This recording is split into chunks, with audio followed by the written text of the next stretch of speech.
어머니, 미쳤어요? 제정신이세요? 가족끼리 어떻게 이래요? 부재중 전화 99통. 지금 제 핸드폰 화면에 떠 있는 숫자입니다.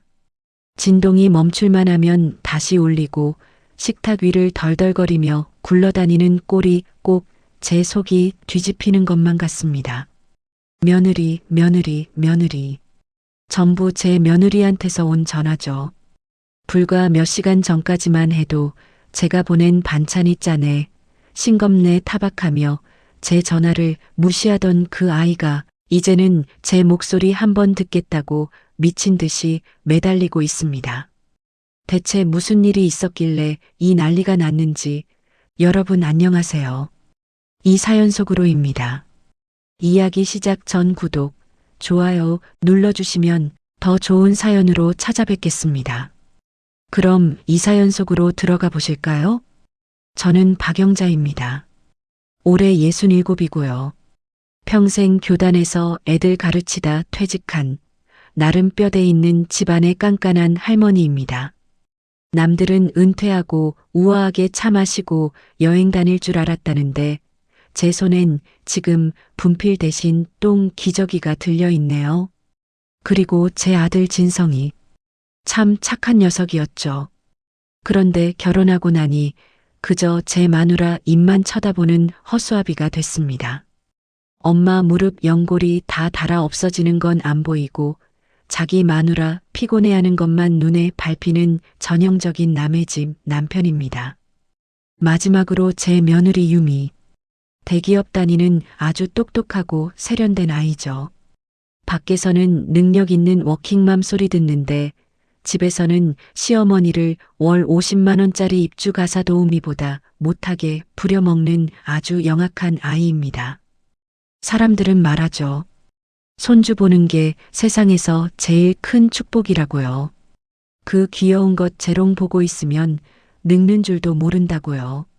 참 모르는 소리들 하십니다. 저요? 궁금해 죽기는커녕 제 무릎 연골이 먼저 녹아내려 죽을 판이었습니다. 평생 교직에 몸담으며 분필가루 마셔가며 애들 가르쳤습니다. 은퇴하고 나면 남편 산소도 자주 가고 친구들이랑 못 가본 여행도 다니며 우아하게 늙어갈 줄 알았죠. 그런데 3년 전 어느 날이었나요? 아니 정확히는 3년 2개월 전으로 거슬러 올라갑니다. 아들 녀석이 만삭이 된 며느리를 데리고 와서 제 손을 잡고 엉엉 울더군요. 엄마, 저 이번에 승진 못하면 회사에서 밀려나요. 유미도 복직해야 하고 엄마가 도와주셔야 우리 세 식구 길바닥에 안 나앉아요. 그 눈물 섞인 부탁에 부모 마음이 어디 그렇습니까? 제 노후를 통째로 넘겨준 게 제 인생 최대의 실수인 줄도 모르고 덥석 수락해버렸죠. 그렇게 시작된 황혼 육아가 벌써 3년입니다. 저는 매일 아침 7시면 아들 집으로 출근을 합니다. 제 집은 경기도 끝자락이고 아들 집은 서울 한복판이니 새벽 6시 전에는 일어나야 합니다. 제 입에 들어갈 밥 한 술 뜨는 둥마는 둥하고 서둘러 길을 나섭니다. 만원 지하철에 끼어가다 보면 내가 왜 이러고 사나 싶다가도 아들놈 힘들다는 소리에 마음을 다잡습니다. 지하철역 계단을 오르내릴 때마다 무릎에서 뚝뚝 소리가 나고 비명이 터져 나오지만 우리 강아지 같은 손주 녀석 볼 생각에 꾹 참고 달렸습니다. 아침 7시 반이면 며느리가 출근길에 애를 거의 던지다시피 맡기고 나갑니다. 그때부터 제 시간은 증발해버립니다. 60대 후반의 몸으로 15kg가 넘는 손주를 업고 달래는 게 얼마나 고된 일인지 직접 해보지 않은 사람은 모릅니다. 기저귀 갈아주려 허리 한번 숙이면 뼈마디가 어긋나는 소리가 들려요.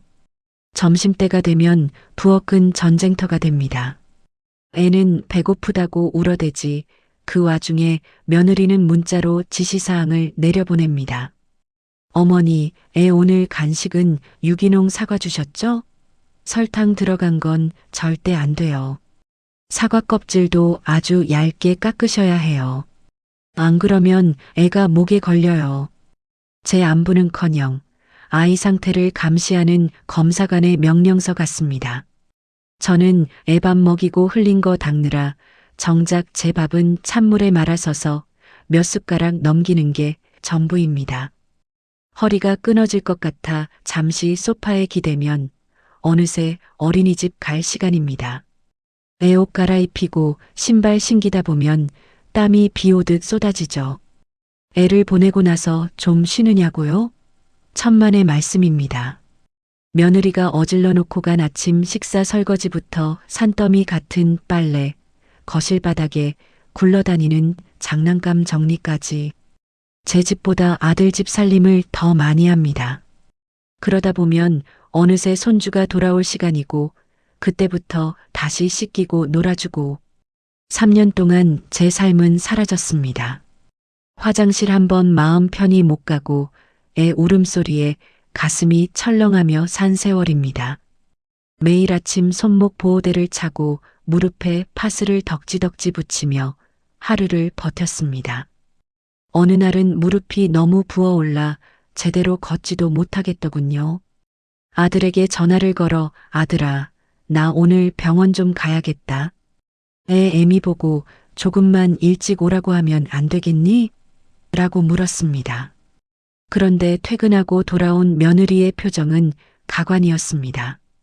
고맙다는 말은커녕 인상을 팍 쓰더니 거실 바닥에 떨어진 장난감부터 가리키더군요. 어머니, 제가 애 교육상 정리정돈이 제일 중요하다고 말씀드렸잖아요. 이렇게 어질러져 있으면 애 정서에 안 좋아요. 그리고 어머니, 아까 애 아빠한테 전화하셨다면서요? 저 오늘 중요한 미팅 있었던 거 아시잖아요. 어머니가 애 봐주시는 거, 집에서 노시느니 소일거리 삼아 하시는 거 아니었어요? 병원은 주말에 가셔도 되잖아요. 소일거리. 제가 3년간 뼈 빠지게 해온 헌신이 고장 노는 노인의 소일거리로 치부되는 순간이었습니다. 가슴이 꽉 막혀오는데 며느리는 한술 더 뜨더군요. 그리고 어머니, 부탁 하나만 더 드릴게요. 아까 애한테 까꿍하시면서 어여와라 하셨죠? 애가 사투리 배우면 나중에 발음 고치기 힘들어요. 교육자 출신이시니까 더 신경 써주셔야죠. 애 앞에서 사투리 좀 쓰지 마세요. 평생을 정갈한 말투로 아이들을 가르쳤던 저였습니다. 그런데 제 삶의 흔적인 사투리가 며느리 눈에는 애 교육을 망치는 오점이었나 봅니다. 30년 넘게 학교에서 제자들 길러낸 제 경력은 온데간데였고 그저 발음 안 좋은 노인네 취급을 당하니 눈물이 핑 돌더군요. 제가 며느리 커리어를 위해 제 목숨을 깎아 바치고 있는데 돌아오는 건 이런 무시와 조롱뿐이었습니다. 어느 날은 며느리가 퇴근하며 유명한 맛집에서 케이크를 사왔더군요. 속으로 그래도 내 생각은 하나보다 싶어 고맙다고 하려는데 제 손에 쥐어준 건 케이크 상자가 아니라 먹다 남은 빵 조각이 든 봉지였습니다. 어머니, 이거 회사 간식으로 나온 건데 맛있길래 가져왔어요. 드셔보세요. 냉장고에는 며느리가 자기 친정 엄마 주려고 사놓은 비싼 한우 세트가 들어있는데 저에게는 먹다 남은 빵 조각이라니요. 3년간 월 50만 원 주는 거 그마저도 반찬 사고 기저귀 사고 애 옷 사다 보면 제 수중에 남는 건 10원 한 장 없었습니다. 그런데도 며느리는 제가 큰 혜택이라도 누리는 양 생색을 냈습니다. 어머니, 저희가 드리는 용돈으로 친구분들이랑 맛있는 거 사드세요. 그 가증스러운 말에 저는 허탈한 웃음만 나왔습니다. 그날 밤 아픈 다리를 두드리며 아들 집 거실에 앉아 있는데 안방에서 아들 내외의 대화가 새어나오더군요. 제 용돈 50만 원이 아깝다며 제가 손주 보는 게 유일한 낙이니 돈 줄 필요 없다는 그 잔인한 말들. 아들 녀석은 거기다 대고 하긴 엄마도 애 보는 게 좋다고 하시더라며 맞장구를 치더군요. 저는 그날 밤 제 집으로 돌아가는 길에 가로등 밑에서 한참을 서 있었습니다. 그날 밤 이후 제 마음속엔 커다란 구멍이 뚫린 것 같았습니다. 며느리가 낮에 나를 무시하던 눈빛, 아들이 내 고생을 외면하던 목소리, 자꾸만 머릿속을 맴돌더군요. 그러다 문득 아들 집 거실 구석에 달린 홈카메라 렌즈와 눈이 마주쳤습니다. 요즘 세상이 워낙 흉흉하지 않습니까? 뉴스만 틀면 아동학대니 뭐니 무서운 소리만 들리니까요. 제가 화장실이라도 잠시간 사이 손주 녀석이 어디 부딪히기라도 할까봐 아들에게 부탁해서 거실 구석에 작은 홈카메라 하나를 설치해 뒀었습니다. 엄마, 이건 핸드폰으로 밖에서도 다 볼 수 있어요. 세상 좋아졌죠? 하며 아들이 제 핸드폰에 연결해준 그 작은 렌즈. 저는 그게 손주 녀석 재롱이나 보는 용도인 줄 알았습니다.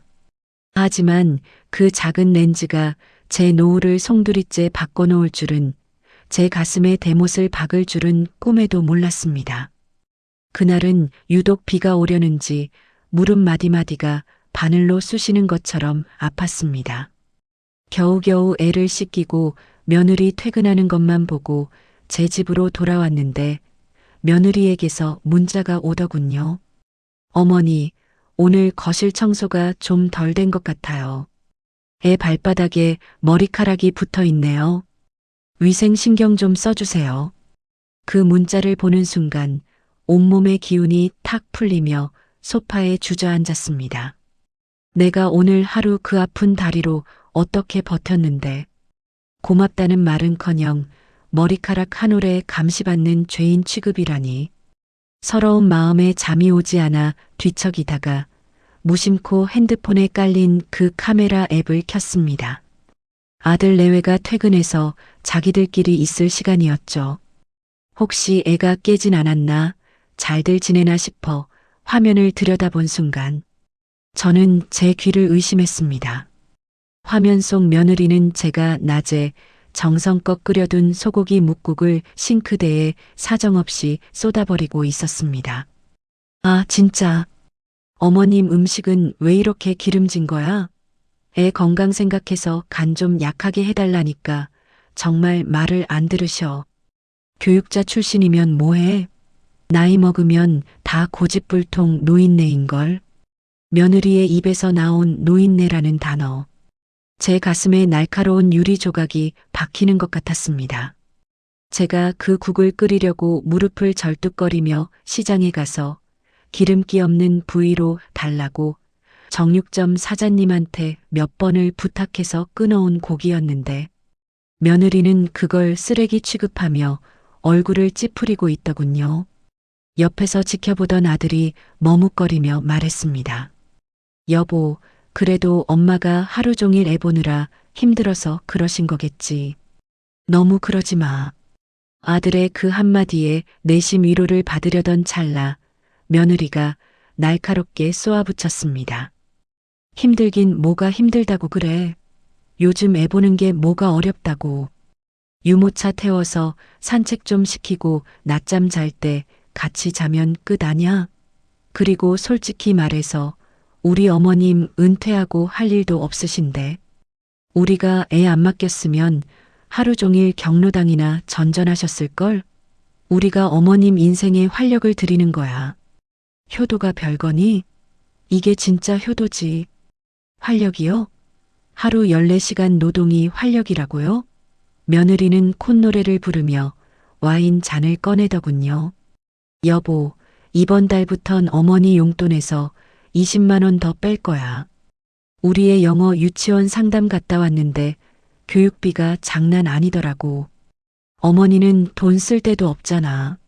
맨날 똑같은 옷만 입으시고 반찬도 우리 집에서 다 해가시는데 그 돈이면 충분해. 30만 원도 사실 많은 거야. 그때 아들의 반응이 제 숨통을 완전히 끊어놓았습니다. 하긴 엄마도 돈보다는 애 커가는 거 보는 게 더 좋다고 하시긴 했어. 알았어. 여보가 알아서 해. 엄마한텐 내가 잘 말해둘게. 그 잘 말한다는 게 무엇이었을까요?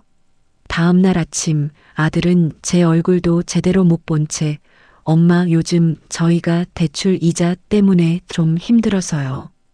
용돈 조금 줄여도 이해하시죠? 하며 제 손에 30만 원을 쥐어줬습니다. 3년간 제 청춘과 건강을 다 바쳐 애를 봐준 대가가 며느리가 홀짝이는 와인 한 병값보다 못한 30만 원이라니요. 저는 그 영상을 몇 번이고 다시 돌려봤습니다. 며느리가 제 사투리를 흉내내며 비웃는 모습, 아들이 제 노고를 당연한 희생으로 치부하며 고개를 끄덕이는 모습, 며느리는 제가 그 영상을 볼 수 있다는 사실조차 잊은 모양이었죠. 아니, 저를 아예 감정도 없는 기계처럼 생각하고 있었던 겁니다. 어여 와라 하는 제 말투가 그렇게 천박했나요? 30년 넘게 학교에서 제자들을 길러낸 제 목소리가 이제는 자기 아이의 귀를 더럽히는 소음이 된 건가요? 밤새 잠 한숨 못 자고 천장만 바라봤습니다. 가슴이 너무 답답해서 베개를 입에 물고 꺽꺽 울었습니다. 영자야, 너 참 불쌍하게 산다. 내가 어떻게 키운 아들인데, 내가 어떻게 가르친 자식인데, 스스로가 너무 가여워서 견딜 수가 없었습니다. 하지만 눈물은 거기까지였습니다. 새벽녘동이 틀 무렵 저는 거울 앞에 섰습니다. 퉁퉁 부은 눈을 찬물로 씻어내며 생각했습니다. 그래, 유미야. 내가 말하는 그 효도 내가 제대로 한번 받아보마. 내가 그렇게 따지기 좋아하는 돈, 그리고 내가 그렇게 중요하게 여기는 합리적인 관계. 나도 내 방식대로 정산해주마. 여러분, 부모가 자식에게 청구서를 내미는 게 비정해 보이십니까? 며느리의 저 소름 돋는 이중성을 보고도 제가 가만히 있어야 할까요? 저는 이제 더 이상 착한 시어머니 가면을 쓰지 않기로 했습니다. 아침이 밝자 며느리는 평소처럼 활짝 웃으며 애를 맡기고 가더군요. 어머니, 오늘 저녁엔 고기 반찬 좀 해주세요. 애 아빠가 요즘 기운이 없대요. 저는 그 얄미운 입술을 보며 속으로 웃었습니다. 그래, 고기 반찬원 없이 해주마. 대신 그 고깃가, 그리고 지난 3년치 내가 공짜로 부려먹은 내 피 같은 노동의 대가. 10원 한 장 안 틀리고 받아낼 테니까 각오해라. 저는 그날 낮 아이가 낮잠 든 사이에 거실 테이블에 앉았습니다. 그리고 핸드폰에 저장된 그 영상들을 하나하나 폴더별로 정리하기 시작했습니다. 며느리의 모욕적인 언사, 부당한 업무 지시, 그리고 제 노동을 비하하는 발언들. 여러분, 기록이라는 게 얼마나 무서운 힘을 가지고 있는지 아십니까? 30년 넘게 교단에 서면서 제가 몸에 익힌 습관이 하나 있습니다. 그건 아무리 사소한 일이라도 반드시 기록으로 남기는 것이었죠.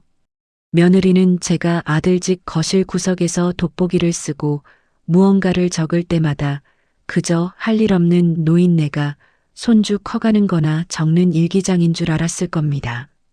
하지만 그건 일기가 아니었습니다. 3년간 너희가 나를 어떻게 착취했는지, 내 노동을 얼마나 헐값에 부려 먹었는지 보여주는 가장 완벽한 증거물이었죠.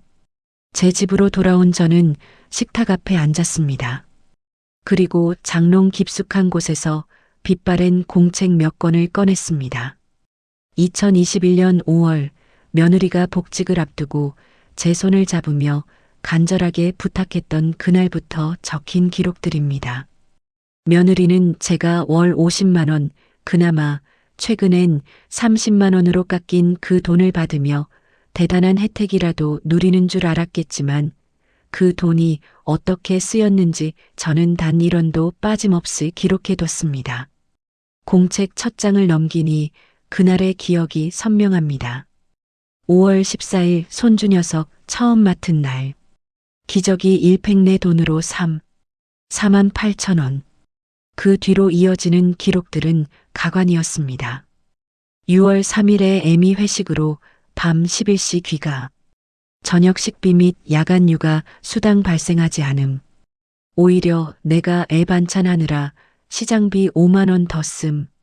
7월 12일 아이 이유식용 유기농 한우 구입. 며느리가 준 돈은 턱없이 부족해 내 생활비에서 7만 원 지출. 계산기를 두드리다 보니 기가 막히더군요. 3년 동안 며느리가 제 손에 쥐어준 돈은 총액으로 따지면 1,800만 원 정도였습니다. 하지만 제가 아이 간식비로, 교육교구비로, 또 애 애미와 애 아빠 먹일 밑반찬 하느라 제 쌈짓돈 털어 쓴 돈만 이미 1,000만 원이 훌쩍 넘어가고 있었습니다. 결국 저는 지난 3년간 제 몸을 갈아 넣어 무료 봉사를 한 것도 모자라 제 피 같은 노후 자금까지 털어서 남의 집 귀한 손주를 키워준 꼴이었습니다. 제 아들이라고, 제 며느리라고 참아왔던 세월이 이 계산기 숫자 하나에 와르르 무너져 내렸습니다. 그뿐만이 아닙니다. 며느리가 그토록 강조하던 전문적인 육아. 그래요. 저도 전직 교육자답게 아주 전문적으로 계산해 보기로 했습니다. 요즘 시중에서 베이비시터 한 명 쓰려면 시급이 얼마인 줄 아십니까? 기본이 1만 5천 원입니다. 거기에 입주형 가사도우미 수당까지 합치면 월 400만 원은 좋게 줘야 사람을 쓸 수 있어요. 저는 노트북을 켜고 엑셀 파일을 만들었습니다. 30년 교직 생활 동안 숱하게 작성했던 서류들이지만 이번만큼은 제 인생을 걸고 작성했습니다. 3년간 제가 아들 집으로 출근해 일한 시간을 날짜별로, 시간별로 나열했습니다. 평일 기본 12시간에서 14시간 노동. 며느리가 회식이다 야근이다 하며 늦게 들어온 날은 밤 7시 이후부터 야간 연장 수당 1.5배를 적용했습니다. 주말이면 어머니, 저희 바람 좀 쐬고 올게요라며 애를 제 집에 맡기고 캠핑이니 여행이니 다니던 그 괘씸한 시간들. 그건 전부 주말 특근 수당으로 시급의 2배를 책정했습니다. 숫자가 올라갈 때마다 제 가슴 속 응어리가 조금씩 풀리는 기분이었습니다. 기본급, 연장 수당, 야간 수당, 주말 수당, 그리고 3년치 퇴직금까지. 대한민국 근로기준법에 따라 1년 이상 일한 노동자라면 당연히 받아야 할 그 권리들을 하나하나 기입했습니다. 모니터 끝에 찍힌 최종 합계 금액을 보는 순간 저조차 손이 떨리더군요. 총 청구 금액 1억 2,450만 원. 너희가 감지덕지하라던 그 푼돈의 수십 배에 달하는 금액이었습니다. 이건 단순히 돈의 문제가 아닙니다. 내 3년이라는 잃어버린 시간, 내 망가진 무릎 연골, 그리고 자식이라는 이유로 짓밟혔던 제 자존심의 가격표였습니다. 며느리가 제 사투리를 고치라며 요구했던 그 전문적인 교육 서비스에 대한 가산점도 잊지 않았습니다. 본인이 전문가를 원했으니 비용도 전문가 수준으로 지불하는 게 시장 경제의 원리 아니겠습니까? 서류 정리를 마친 저는 마지막으로 며느리가 그동안 저에게 보냈던 문자들을 전부 프린트했습니다. 어머니, 오늘 거실 바닥에 머리카락이 있네요. 위생 신경 좀 써주세요. 어머니, 애 앞에서 사투리 쓰지 마세요. 교육상 안 좋아요. 이 문자들은 제가 단순히 손주가 예뻐서 놀아준 할머니가 아니라 고용주인 며느리의 엄격한 지휘와 감시 아래 움직인 노동자였다는 사실을 입증할 가장 확실한 업무 지시서가 될 겁니다. 너희가 나를 가족이 아니라 파출부로 대했다면 나도 너희를 자식이 아니라 체불 사업주로 대하겠다는 제 의지였습니다. 그렇게 서류를 정리하고 나니 벌써 새벽 4시더군요. 눈은 충혈되고 몸은 천근만근이었지만 정신은 그 어느 때보다 맑았습니다. 바로 그때 정적을 깨고 제 핸드폰이 울렸습니다. 며느리였습니다. 이 시간에 웬일인가 싶어 전화를 받으니 며느리의 그 도도한 목소리가 들려오더군요. 어머니, 자다 깨우신 거 아니죠? 다름이 아니라 내일 제가 회사 동료들 몇 명 초대해서 집들이 하기로 했거든요. 아시죠? 제 동료들 눈이 높아서 음식 대충 하시면 안 돼요. 갈비찜이랑 잡채는 기본으로 준비해 주시고요. 아, 그리고 제일 중요한 거요. 내일 손님들 오시면 어머니 사투리 절대 조심하셔야 해요. 제 체면이 있잖아요.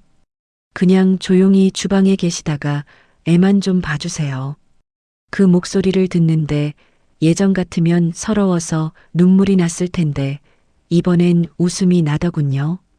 체면이라. 그래, 애미야. 너는 내일 내 인생에서 가장 화려하고 잊지 못할 집들이를 하게 될 거다. 내 잘난 동료들 앞에서 내가 얼마나 대단한 커리어 우먼인지, 그리고 내 시어머니를 어떻게 노예처럼 부려먹었는지 내가 아주 우아하고 전문적으로 증명해 줄게. 저는 대답 대신 짧게 알았다고만 하고 전화를 끊었습니다. 그리고 준비한 두꺼운 서류 뭉치를 노란 봉투에 담았습니다. 봉투 겉면에는 제 전공을 살려 정갈한 글씨로 적었죠. 임금 체불 및 손해배상 청구서. 수신인은 며느리 강유미가 근무하는 회사의 인사팀, 그리고 본인 앞으로 설정했습니다. 며느리가 그토록 중요하게 생각하는 그 직장, 그 평판, 그 동료들의 시선. 제가 그 모든 것을 어떻게 무너뜨리는지 너희는 상상도 못할 거다. 여러분, 부모가 자식에게 청구서를 내미는 게 비정해 보이십니까? 아니요. 부모의 사랑을 무료라고 생각하고 그 헌신을 소일거리라고 비하하는 자식이야말로 가장 잔인한 약탈자입니다. 저는 이제 더 이상 착한 시어머니라는 굴레에 갇혀 살지 않으렵니다. 저는 제 정당한 노동의 가치를 찾고 남은 노후를 제 이름 박영자로 살아가기로 결심했습니다.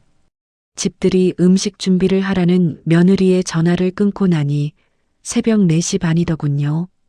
창밖은 아직 푸르스름한 어둠이 깔려 있었지만 제 머릿속은 그 어느 때보다 명징하게 깨어 있었습니다. 저는 다시 책상 앞에 앉았습니다. 며느리 회사로 보낼 청구서를 그저 감정 섞인 낙서장으로 만들 수는 없었으니까요. 그래, 애미야. 내가 그렇게 따지기 좋아하는 전문성이 뭔지 30년 넘게 교직에 있던 이 노인네가 똑똑히 보여주마. 저는 노트북 화면을 띄우고 다시 한번 정밀한 검토에 들어갔습니다. 이건 단순히 돈 몇 푼 받아내려는 구걸이 아닙니다. 지난 3년간 짓밟힌 제 노동의 가치를 법적, 논리적으로 증명해 내는 일종의 임금 협상이자 최후 통첩이었죠. 먼저 저는 고용노동부 홈페이지에서 고시한 최근 3년간의 최저임금과 가사서비스 종사자의 평균 임금 데이터를 출력했습니다. 며느리가 제게 준 월 30만 원, 50만 원이 얼마나 터무니없는 금액인지 한눈에 보이도록 그래프까지 그렸습니다. 시중 베이비시터 업체 서너 곳에 전화를 걸어 견적서도 받았습니다. 입주형이 아닌 출퇴근형, 거기에 가사 업무까지 병행할 경우 발생하는 추가 비용들을 꼼꼼히 대조했죠. 첫 번째 항목, 기본 육아 임금 정산. 매일 아침 7시부터 저녁 7시까지의 12시간.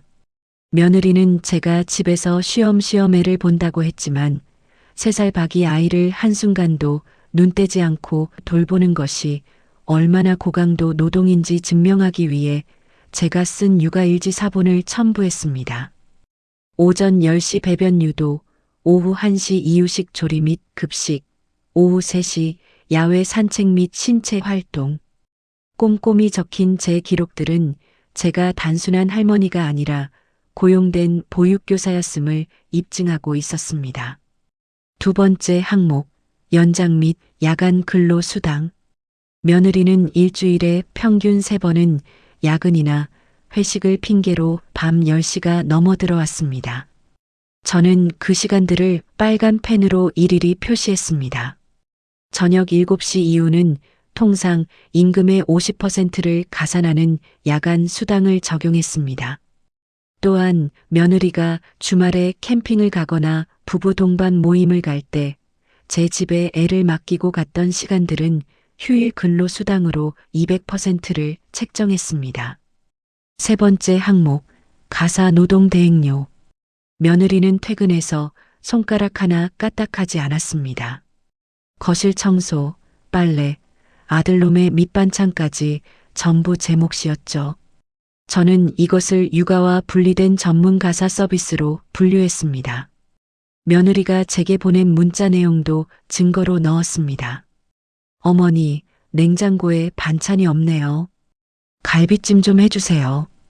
이건 명백한 가사 업무 지시입니다. 계산기를 다시 두드려 봅니다. 기본급 8,600만 원, 연장 및 휴일 수당 2,400만 원, 식재료비 대납금 1,450만 원, 최종 합계 1억 2,450만 원. 숫자를 적어 내려가는데 손끝이 짜릿하더군요.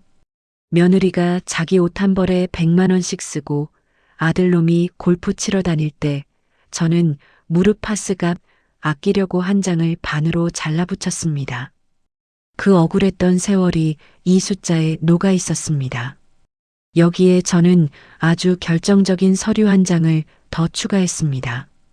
바로 인격 모독 및 정신적 피해 보상에 관한 의견서입니다. CCTV에 찍힌 며느리의 발언들을 녹취록으로 만들었습니다.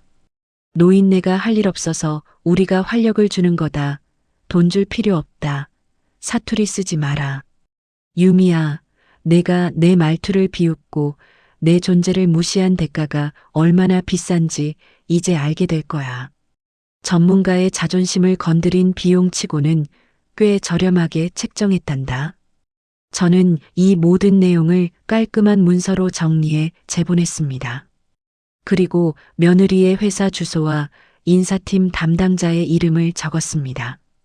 며느리가 그토록 목숨 거는 회사에서의 평판, 동료들 사이에서 완벽한 워킹맘으로 불리며 우아하게 커피를 마시는 그 시간, 이 서류 뭉치가 어떤 파장을 일으킬지 상상만 해도 입가에 미소가 번졌습니다.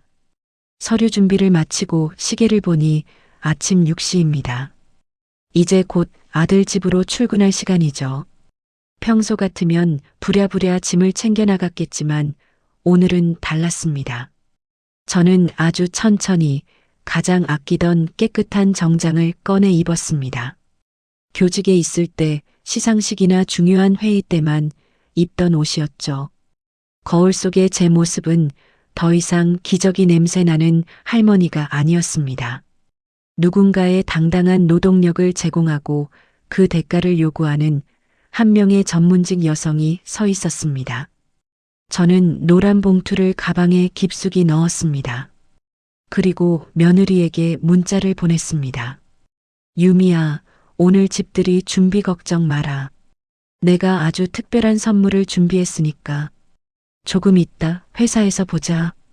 아마 며느리는 제가 음식 준비를 잘해주겠다는 뜻인 줄 알고 기뻐하겠죠? 오늘 점심시간 며느리의 회사 로비는 제 무대가 될 겁니다. 수많은 직장 동료들이 보는 앞에서 며느리가 그토록 숨기고 싶어 했던 시어머니 착취의 실체를 낱낱이 공개할 예정이니까요. 결전의 날이 밝았습니다. 평소 같으면 후줄근한 티셔츠에 무릎 나온 바지를 입고 머리는 대충 질끈 묶은 채 서둘러 아들 집으로 향했겠지요. 손주 녀석 아침밥 챙겨야 한다며 지하철역까지 숨 가쁘게 뛰어가던 그 초라한 할머니는 오늘 없습니다.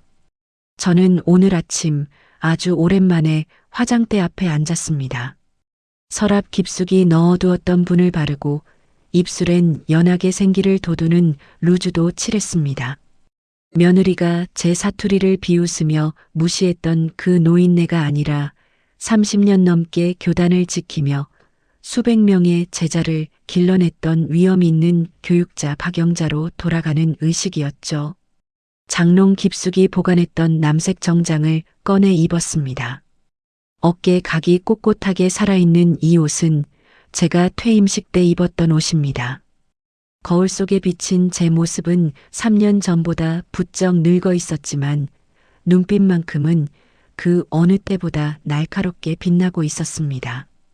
가방 속에는 어젯밤 밤을 새워 작성한 1억 2,450만 원짜리 청구서, 그리고 며느리의 이중적인 실체가 담긴 녹취 파일이 든 USB가 묵직하게 자리를 잡고 있었습니다.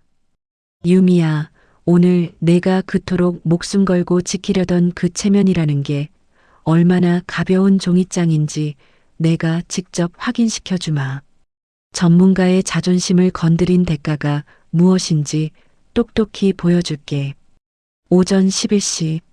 며느리가 한창 바쁘게 일하고 있을 시간, 저는 며느리가 다니는 광화문이 번듯한 대기업 빌딩 앞에 도착했습니다. 번쩍이는 유리 건물과 바쁘게 움직이는 젊은 사람들 사이에서 잠시 숨을 고릅니다. 예전 같으면 우리 며느리가 이런 좋은 곳에서 일하는구나 하며 자랑스러워했겠지만 지금 제 눈엔 그저 허영과 기만으로 쌓아 올린 가짜 성체처럼 보일 뿐이었습니다. 저는 먼저 건물 1층 우체국으로 향했습니다. 준비해온 두툼한 서류 봉투를 직원에게 건넸죠. 수신인은 이 회사 인사팀장, 그리고 대표이사실입니다. 내용 증명으로 보내주세요. 아주 정확하게 등기로 배달되어야 합니다. 직원이 서류 위에 도장을 찍는 소리가 텅 빈 우체국 안에 경쾌하게 울립니다. 쾅, 쾅, 쾅. 그것은 며느리의 잘나가는 커리어에 종지부를 찍는 사형 선고처럼 들렸습니다. 서류 접수를 마친 저는 로비 정중앙에 있는 카페테리아로 향했습니다. 며느리는 점심시간이면 항상 팀원들과 이곳에서 커피를 마시며 세련된 도시 여성 놀이를 한다고 자랑했었죠. 저는 가장 잘 보이는 자리에 자리를 잡고 앉아 며느리가 나타나길 기다렸습니다. 제 손에 들린 커피잔은 조금 떨리고 있었지만 그건 두려움이 아니라 억눌렸던 분노가 터져나오기 직전의 떨림이었습니다. 드디어 12시 5분. 엘리베이터 문이 열리고 사원증을 목에 건 직장인들이 썰물처럼 쏟아져 나옵니다. 그 무리 속에서 유독 우아하게 웃으며 화려한 구두 소리를 내며 걸어오는 한 여자가 보입니다. 바로 제 며느리 유미였습니다. 동료들에게 둘러싸여 어머, 그 카페 커피가 제일 산미가 좋죠? 하며 고상한 취향을 논하고 있는 저 여자가 집에서는 시어머니에게 먹다 남은 빵 봉지를 툭 던져주던 그 사람과 같은 사람이라니. 저는 천천히 자리에서 일어났습니다. 그리고 며느리의 시선이 닿는 곳으로 한 걸음씩 걸어갔습니다. 며느리는 동료들과 웃으며 이야기를 나누다 로비 한복판에 서 있는 저를 발견했습니다. 그 순간 며느리의 얼굴에서 웃음기가 썰물처럼 빠져나가며 순식간에 사색이 되더군요. 마치 유령이라도 본 사람처럼 입을 벌린 채 얼어붙었습니다. 어머니, 여긴 어쩐 일이세요? 당황해서 어쩔 줄 몰라 하는 며느리. 그녀는 주변 동료들이 의아한 눈으로 쳐다보자 서둘러 제 팔을 끌어당겨 구석으로 데려가려 했습니다. 어머니, 일단 저기 조용한 데 가서 말씀하세요. 갑자기 연락도 없이 여기까지 오시면 어떡해요? 제가 오늘 집들이 준비하시라고 말씀드렸잖아요. 저는 며느리의 그 가느다란 손을 매몰차게 뿌리쳤습니다. 그리고 로비 전체에 쩌렁쩌렁 울릴 만큼 크고 또박또박한 목소리로 말했습니다. 왜? 며느리 직장에 시어머니가 찾아온 게 그렇게 부끄러운 일이니? 내가 사투리를 써서 내 동료들 앞에서 창피해. 교육자 출신인 내 시어머니 발음이 내 아이 귀를 더럽힐까봐 걱정되던 것처럼 지금 내 체면이 깎일까봐 무서운 거니? 주변 사람들이 하나둘 가던 길을 멈추고 우리 쪽을 쳐다보기 시작했습니다. 며느리의 직장 동료들은 눈을 동그랗게 뜨고 수군거렸죠. 저분이 유미 씨 시어머니야? 분위기가 엄청 무거운데? 며느리는 이제 목소리를 낮추며 애원하듯 말했습니다. 어머니, 제발요. 여기서 이러시면 제 입장이 뭐가 돼요? 사람들 다 보잖아요. 일단 나가요, 네. 내 입장? 그럼 내 입장은 어땠을까? 지난 3년간 내 집에서 무임금으로 하루 14시간씩 애 보고 살림할 때 내 무릎 연골이 다 닳아 없어지고 허리가 휘어갈 때 내가 단 한 번이라도 내 입장을 생각한 적이 있었니? 내가 끓여준 국을 싱크대에 쏟아버리며 고집불통 노인네라고 비웃던 그 밤에 내 입장은 참 고상했겠지. 저는 가방에서 여분으로 챙겨온 청구서 한 뭉치를 꺼내 며느리의 발치에 사정없이 던졌습니다. 이거 읽어봐라. 내가 3년 동안 자식이라는 이름으로 내 노동력을 착취하며 떼먹은 임금 청구서다. 기본급부터 야간 수당, 특근 수당, 그리고 퇴직금까지 전직 교사답게 아주 합리적이고 정확하게 계산했다 한다. 1억 2,450만 원. 10원 한 장 안 틀리고 내가 나한테 빚진 돈이야. 며느리는 바닥에 떨어진 종이들을 보며 부들부들 떨었습니다. 첫 장에 선명하게 적힌 억 단위의 숫자를 본 순간 며느리의 입술이 하얗게 질렸습니다. 주변의 동료들이 서류 내용을 힐끗거리며 속삭이는 소리가 들려왔습니다. 세상에 1억 2천? 유미 씨가 시어머니한테 돈 한 푼 안 주고 애를 맡긴 거야? 아까 들었어? 시어머니가 끓인 국을 버렸대. 대박이다. 며느리는 이제 패닉에 빠진 듯 제 앞을 막아섰습니다. 어머니, 미쳤어요? 제정신이세요? 가족끼리 어떻게 이래요? 제가 매달 용돈 드렸잖아요. 그게 얼마나 큰 돈인데. 용돈? 내가 준 그 30만 원, 50만 원? 그거 기저귀 사고 내 자식 간식 사고 나면 내 손에 남는 건 10원 한 장 없었어. 내가 말하는 그 용돈이 내 3년의 세월과 맞바꿀 만큼 대단한 거였니? 너는 밖에서 커리어 우먼 소리 들으며 우아하게 커피 마실 때 나는 내 집에서 파출부보다 못한 취급받으며 내 눈치를 봤어. 하지만 유미야, 전문직의 노동은 공짜가 아니란다. 저는 가방에서 녹취 파일이 담긴 소형 스피커를 꺼내 버튼을 눌렀습니다. 며느리가 비명을 지르며 뺏으려 했지만 저는 미리 준비한 대로 한 발짝 물러났습니다. 고요해진 로비에 며느리의 그 소름 돋는 목소리가 쩌렁쩌렁 울려 퍼졌습니다. 진성아, 이번 달부턴 어머니 용돈에서 20만 원 더 뺄 거야. 어머니는 돈 쓸 데도 없잖아. 경로당 전전하실 분 우리가 활력 주는 건데 감지덕지 하셔야지. 로비는 순식간에 찬물을 끼얹은 듯 조용해졌습니다. 동료들의 눈빛은 이제 호기심을 넘어 경멸로 바뀌어 있었습니다. 며느리는 얼굴을 감싸쥐며 바닥에 주저앉았습니다. 눈물이 범벅이 된 채 어머니, 제발 그만하세요. 하고 빌더군요. 하지만 저는 멈추지 않았습니다. 가방에 있던 나머지 증거 서류들, 며느리가 제게 보냈던 수많은 모욕적인 문자 캡처본들을 로비 한가복판에 뿌렸습니다. 여기 내가 나한테 보낸 업무 지시서들도 다 있다. 청소 상태가 별로네요. 사투리 쓰지 마세요. 내가 고용주 노릇 톡톡히 했으니 이제 고용주로서 정당한 대가를 지불해라. 그리고 방금 내 회사 인사팀이랑 대표이사님한테도 똑같은 서류와 녹취록 전달했다. 내가 그렇게 목숨 거는 그 평판, 내가 짓밟은 내 자존심만큼 무너지는 걸 지켜보는 게 내 복수다. 저는 주저앉아 흐느끼는 며느리를 차갑게 내려다보며 마지막 일침을 가했습니다. 유미야, 오늘 집들이는 못 가겠다. 나 이제부터 내 밑에서 하던 무임금 노동, 전면 파업이거든. 내가 그렇게 똑똑하면 이제 내 손으로 애 키우고 살림해봐라. 아, 그리고 내 손주. 당분간 내가 데리고 있을 거니까 찾을 생각 마라. 내가 엄마 자격이 있는지부터 먼저 증명해야 할 거야. 저는 뒤도 안 돌아보고 빌딩 로비를 걸어 나왔습니다. 회전문을 나서는 제 발걸음이 그 어느 때보다 가벼웠습니다.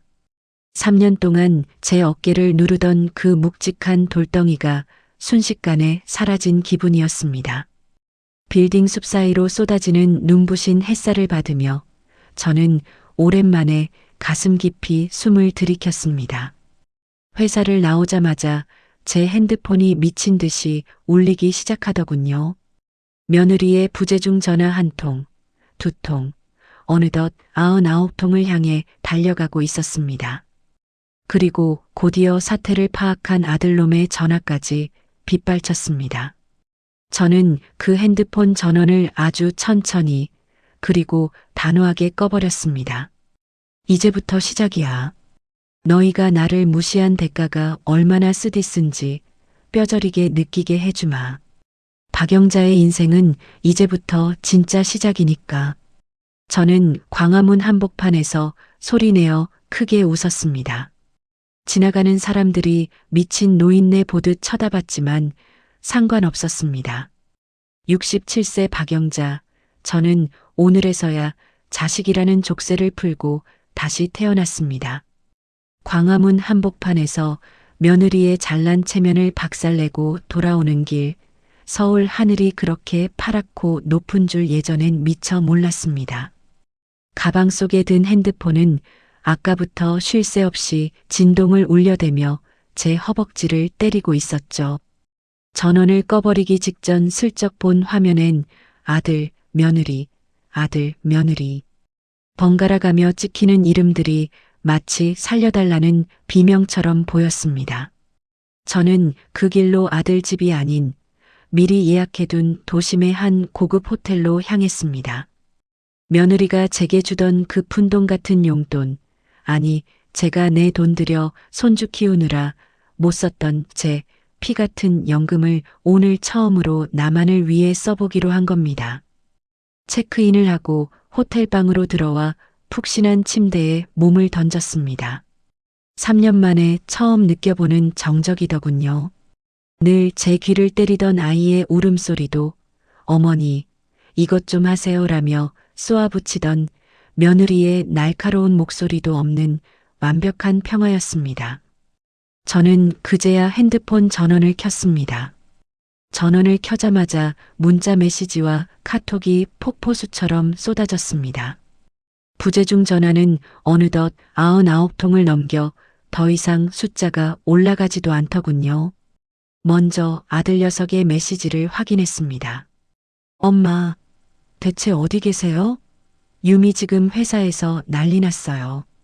인사팀에 불려가고 동료들 보기 창피해서 얼굴도 못 들고 있대요. 엄마가 어떻게 우리한테 이럴 수 있어요? 빨리 전화 좀 주세요. 그 다음은 며느리의 메시지였습니다. 처음엔 분노였다가 시간이 갈수록 구걸로 바뀌더군요. 어머니, 지금 제정신이세요? 제 커리어 망치려고 작정하셨어요? 당장 서류 취소한다고 회사에 전화하세요. 잠시 후 어머니 잘못했어요. 제가 말이 좀 심했던 거 알아요. 그러니까 제발 집으로 와주세요. 애 지금 어린이집에서 데려올 사람도 없단 말이에요.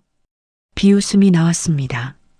애 데려올 사람이 없어서 잘못했다고 비는 꼴이라니.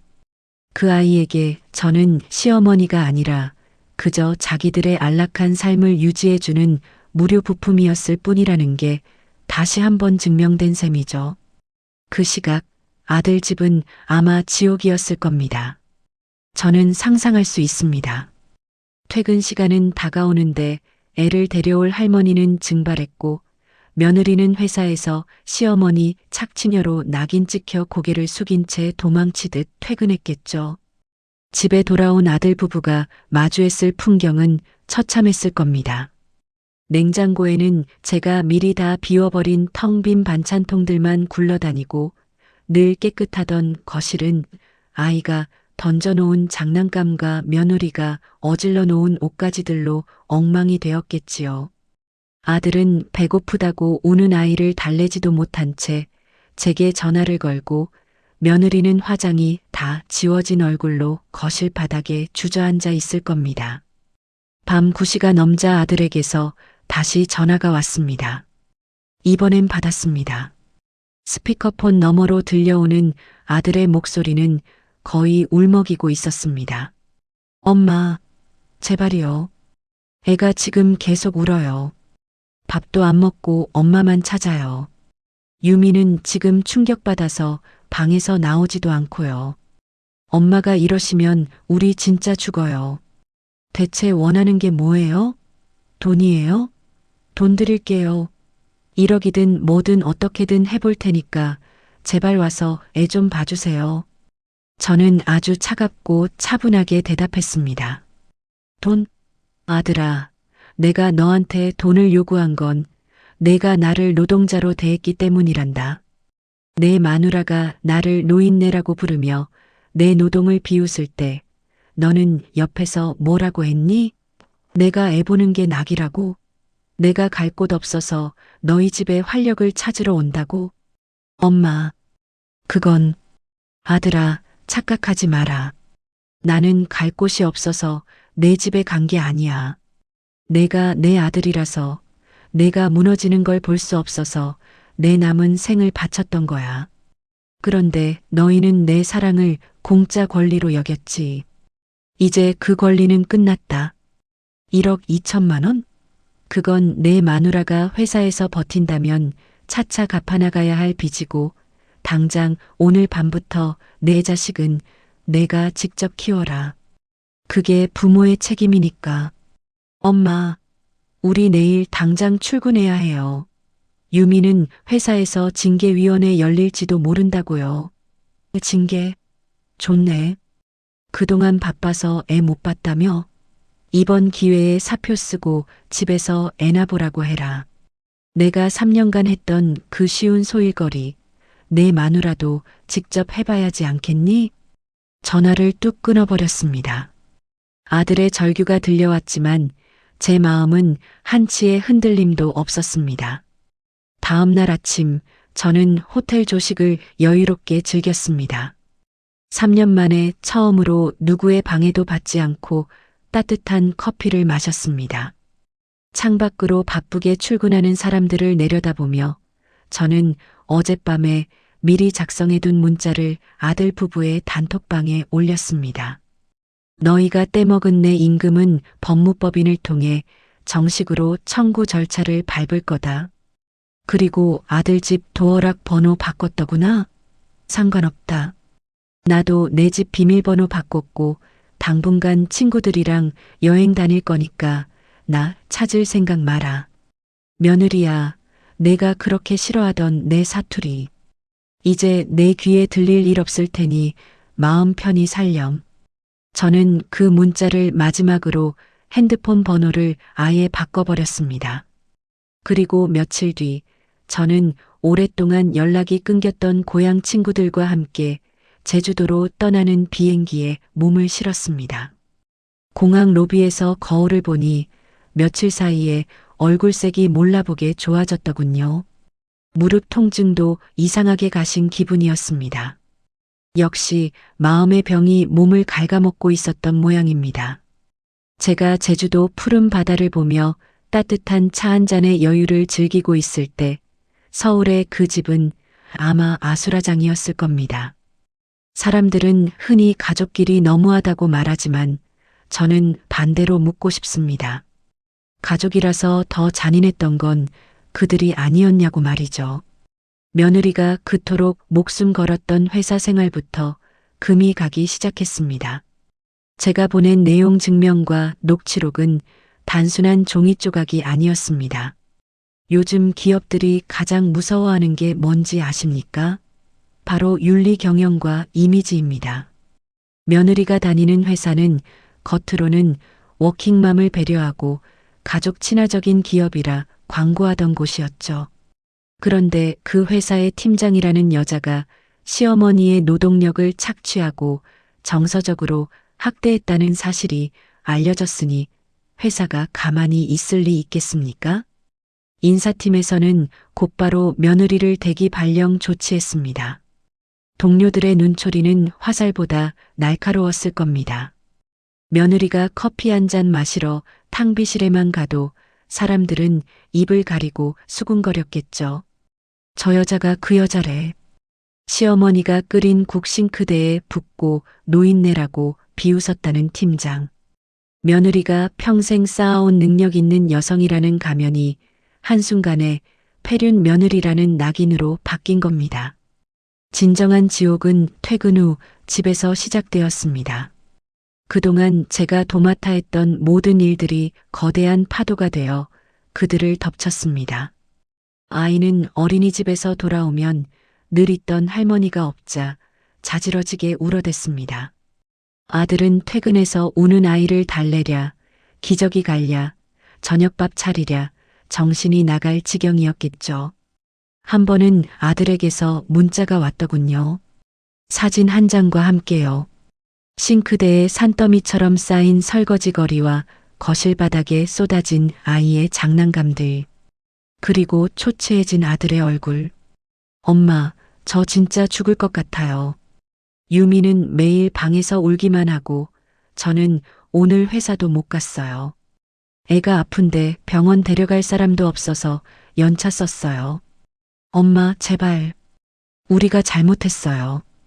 1억 2천 그거 대출받아서라도 드릴게요. 제발 돌아와 주세요. 그 문자를 보고 저는 코웃음이 났습니다. 고작 사흘입니다. 제가 3년을 버틴 그 삶을 아들은 단 사흘 만에 죽을 것 같다며 비명을 지르고 있었습니다. 제가 그동안 했던 일이 집에서 노는 소일거리라던 며느리는 지금 무슨 생각을 하고 있을까요? 며느리는 결국 제게 장문의 메일을 보냈습니다. 어머니, 제가 정말 어리석었습니다.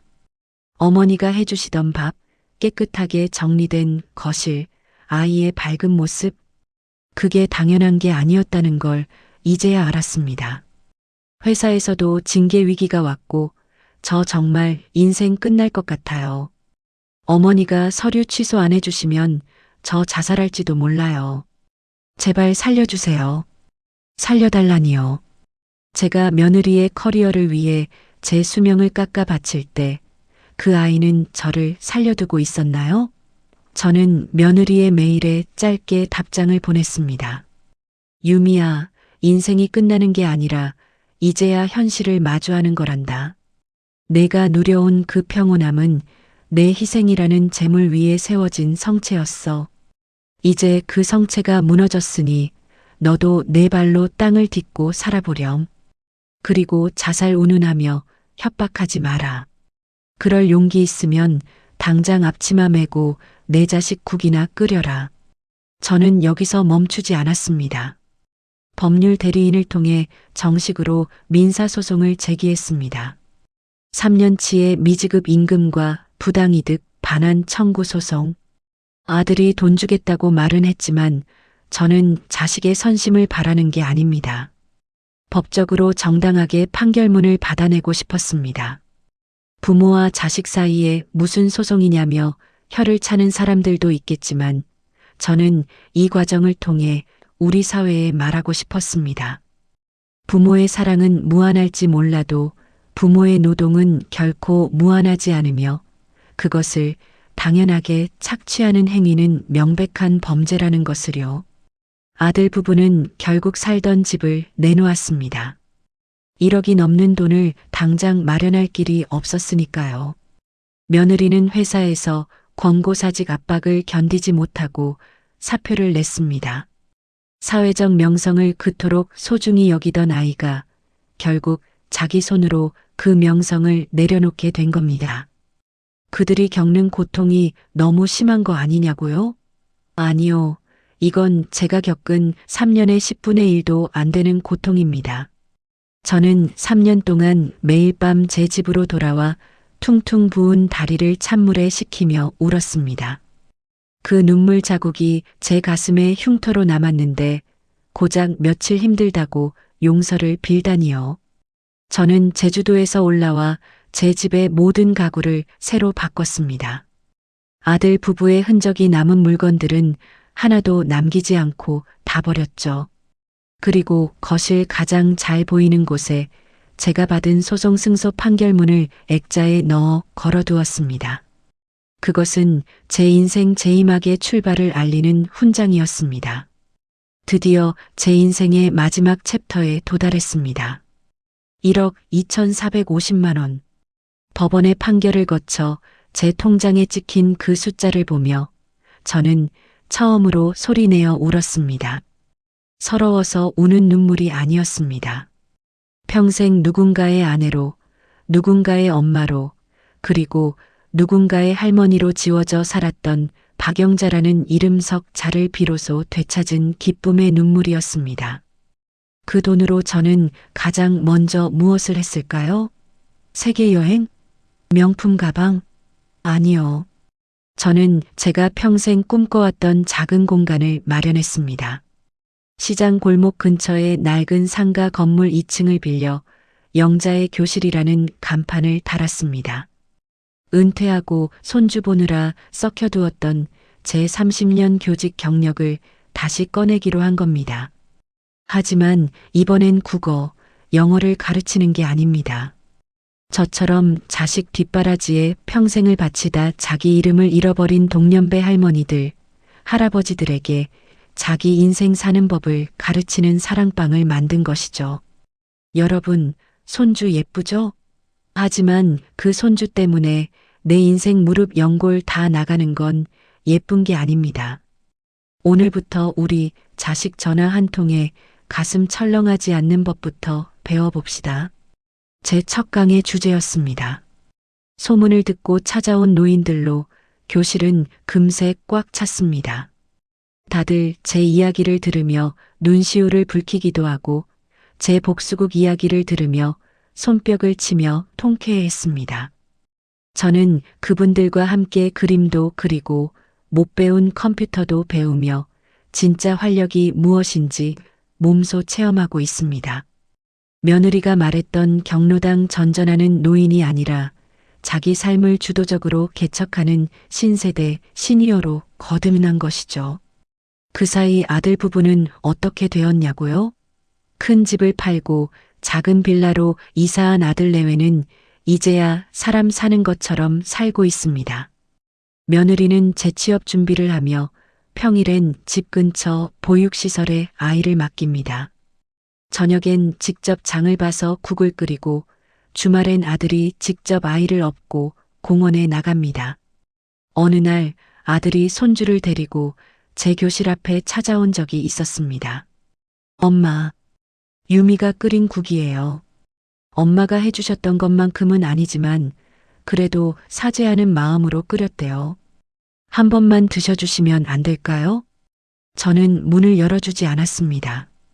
대신 인터폰을 통해 딱 한마디만 전했죠. 국은 잘 받았다. 하지만 아들아, 용서는 입으로 하는 게 아니라 삶으로 하는 거란다. 내 마누라랑 내 자식, 내 손으로 오롯이 책임지고 키워내는 모습을 10년만 더 보여주렴. 그때쯤 되면 내가 끓인 국 한 그릇 정도는 받아줄 수도 있겠구나. 아들은 눈물을 훔치며 돌아갔습니다. 비정해 보인다고요? 아니요. 이게 제 아들을 진짜 남자로, 진짜 부모로 만드는 마지막 교육입니다. 부모는 자식의 영원한 대피소가 되어서는 안 됩니다. 스스로 비바람을 견디게 하는 법을 가르치는 것이 진정한 사랑이니까요. 이제 제 하루는 제 목소리로 가득 차 있습니다. 아침엔 조용한 공원을 산책하며 사투리로 크게 노래를 부릅니다. 어여 와라보마 하고 소리쳐도 누구 하나 제 발음을 타박하는 사람이 없습니다. 오후엔 제 교실에서 친구들과 함께 배꼽 빠지게 웃으며 수다를 떱니다. 저녁엔 정갈하게 차린 제 밥상을 찍어 SNS에 올립니다. 제 SNS 아이디는 FREYOUNGJA 자유로운 영자입니다. 가끔 손목 보호대를 보면 지난 3년의 상처가 떠오르기도 합니다. 하지만 이제 그 흉터는 아픔이 아니라 승리의 기록입니다. 저는 제 자식들에게 인생 최대의 유산을 남겼습니다. 그것은 부모를 존중하지 않는 자식에게 미래는 없다는 따끔한 교훈입니다. 전국의 박영자 여러분, 지금 거울을 한번 보세요. 누군가의 희생양으로 살기엔 당신의 눈빛이 너무 아름답지 않습니까? 늦지 않았습니다. 자식에게 내밀지 못한 청구서가 있다면 지금 당장 마음속으로라도 적어보세요. 그리고 그 청구서의 마지막 칸에 당신의 이름을 적으세요. 희생은 덕목이 아닙니다. 자기를 사랑하지 않는 사람이 남을 사랑할 수는 없으니까요. 저는 이제 비행기 티켓을 예매하러 갑니다. 이번엔 친구들이 아닌 오로지 저 혼자만의 여행입니다. 낯선 곳에서 낯선 사투리로 마음껏 떠들며 진짜 박영자를 만나고 오겠습니다. 제 99통의 부재중 전화는 이제 제 인생의 알람 소리가 되었습니다. 영자야, 일어날 시간이야. 내 인생을 살 시간이야. 지금까지 제 긴 이야기를 들어주셔서 진심으로 감사합니다. 여러분의 인생 제2막도 저처럼 눈부시게 빛나길 응원하겠습니다.